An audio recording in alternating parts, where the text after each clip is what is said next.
Bonjour, je suis ravie de te retrouver aujourd'hui. Je voudrais te parler de correction de roman. Et à propos de correction, j'ai pris une sacrée correction, j'ai même pris une grande claque. Alors je t'avais annoncé, si tu te souviens, que j'allais publier un roman sur Amazon, un deuxième roman qui s'appelle Le cheval de l'Irlandais. Donc je prends mon roman, persuadée de l'avoir extrêmement bien corrigé, persuadée qu'il est rendu parfait. Et puis, je m'aperçois que pas du tout. Donc voilà, j'ai pris une grande claque. Figure-toi que ce roman est terminé depuis au moins un an déjà et que je le crois vraiment terminé. Dans ma tête, il est terminé. Tu vois, je te montre, tu vois, j'ai le manuscrit, tu vois. Et tout ça, en fait, c'est pas vrai. Donc voilà, je suis en train de le reprendre et de m'apercevoir qu'il y a plein de petits détails qui clochent. Alors ça peut être pas la syntaxe, je n'irai pas jusque-là, mais c'est un adjectif par-ci, un adverbe en trop par-là, des détails infimes, mais qui, mis bout à bout, étonnamment, font que ton texte, il n'est plus le même. Alors évidemment, grosse déception, j'ai pris du retard, j'avais dit 2-3 semaines pour publier, mais tu vois, ça va plutôt être un mois. Donc je travaille nuit et jour d'arrache-pied à ce roman. C'est un gag, c'est un sketch, voilà. Donc ça peut arriver et c'est pour ça que je te fais un peu la vidéo.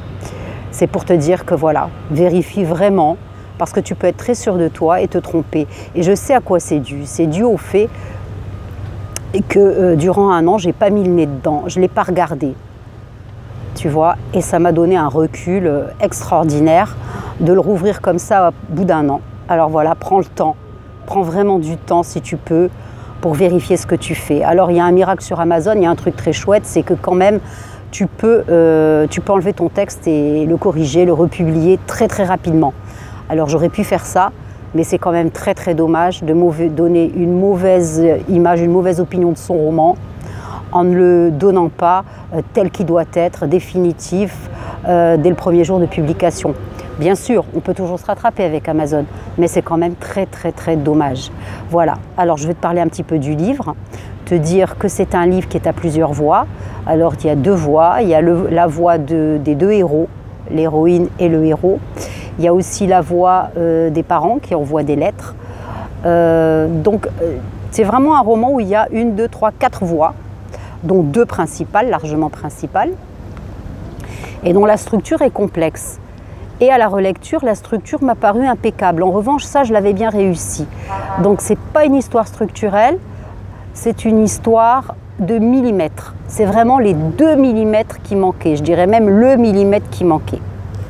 Alors, je voudrais te lire un petit passage, un petit bout, déjà pour te situer le roman, pour que tu imagines. Alors, c'est un roman qui se passe en Grèce et non pas en Irlande comme le texte pour le titre, Le cheval de l'Irlandais, pourrait te le faire croire.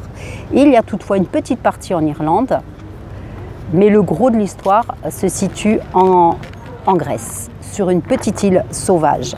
Alors, qu'est-ce que je vais te choisir ? Je vais te choisir. Là, j'ai pris pas mal. Alors, attends, excuse-moi. Là, j'ai un petit peu de vent qui souffle. Comme tu le vois, je suis au bord de la mer. J'ai essayé de te mettre dans un endroit sympa. Voilà. Alors, tiens, je vais te lire une chose qui se passe. Tiens, voilà, on va changer un petit peu de la Grèce, qui se passe dans le golfe de Californie, la mer de Cortez, si tu connais.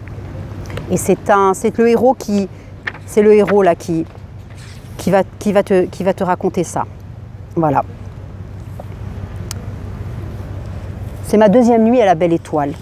Un bivouac agréable, avec feu crépitant grâce aux pommes de pin que j'y jette, café, pita, feta, vin grec, feuilles de vigne et même un morceau de lard salé. Cela me ramène aux parties de pêche avec mon père, la nuit, sur la mer de Cortez. Nous faisions les 500 km 3 ou 4 fois l'an depuis Los Angeles jusqu'au Mexique, pour passer une semaine à bord d'un bateau que nous louions sur place. Nous naviguions loin, de façon à nous trouver seuls. Nous croisions rarement un bateau. Nous aimions y dormir comme des sauvages, loin des hommes, en compagnie d'oiseaux inconnus, d'eaux goélands, hérons gris, pélicans, d'animaux marins, otaries, marsouins, dauphins, lions de mer et même, nous en apercevions quelquefois, de baleines bleues. Le jour, nous étions entourés de bancs de bonites par centaines, dorades, sierras, qui brillaient d'un éclat métallique au travers de l'eau, comme des éclats de miroir, et quand nous plongions, il nous arrivait d'approcher de gigantesques raimentas. C'était fascinant, émouvant et effrayant. Et nos cœurs battaient à tout rompre, en frôlant les magnifiques monstres marins à la grâce inouïe. Parfois, ils volaient au-dessus de l'eau comme des plumes, et on n'aurait jamais pu penser qu'ils pesaient 2 ou 3 tonnes. C'était d'une telle beauté. Chaque chose était à sa place. Nous-mêmes, humains, ressentions que nous étions à la bonne place, au bon endroit. Tout était parfait, aligné, juste. Papa et moi en avions les larmes aux yeux.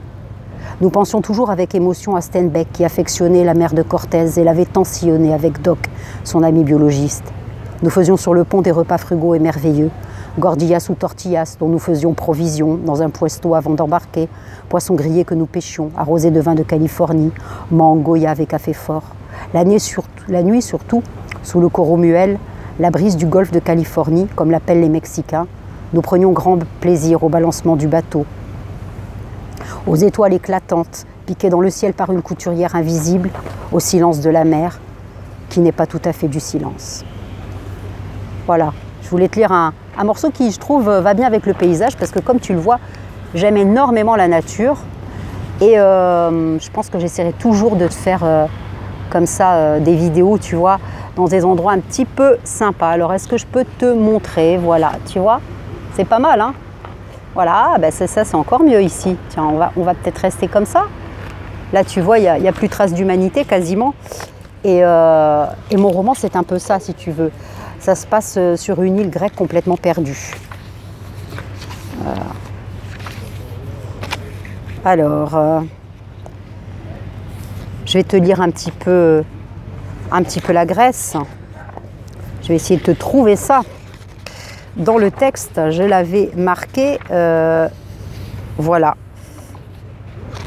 Alors, eh ben voilà, je l'ai perdu parce que c'est tombé, en fait. Tiens, voilà.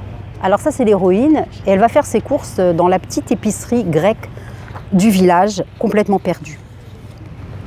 Au bout de la ruelle, la place centrale, nue, magnifiquement pavée, de galets blancs offrait le spectacle de sa désolation. Pas un arbre, pas un homme, pas une bête de négayé. Impatiente, j'en traversais le désert, poussais une porte. J'entrais dans l'épicerie la plus odorante du monde. C'était toujours un enchantement de venir ici.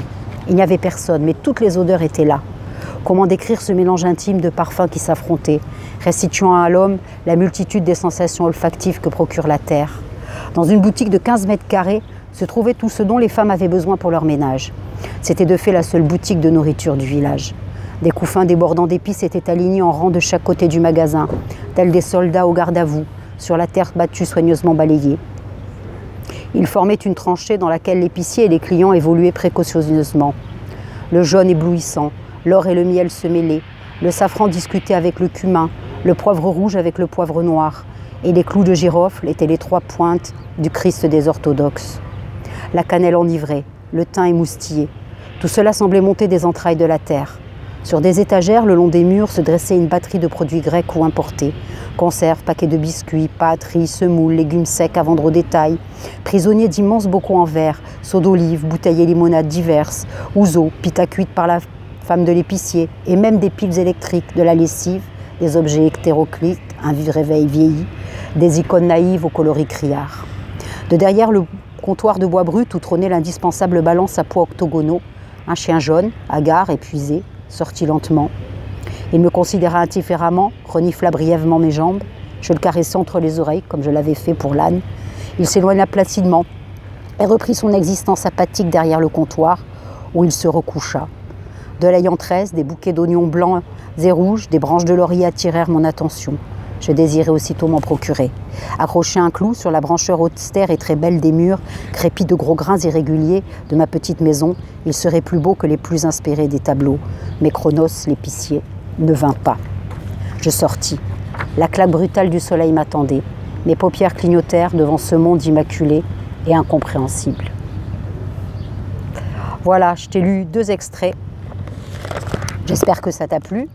C'est pas du tout évident de lire. Donc je ne suis pas certaine de lire ça merveilleusement bien.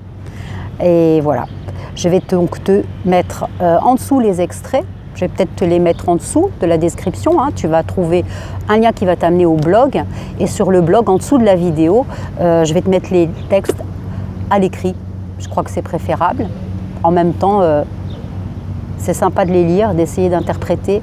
Ça me donne du recul aussi sur ce que je fais. Et puis, le fait de lire, ça te fait voir où c'est que moi je trouve les choses importantes, où c'est que je mets l'intonation.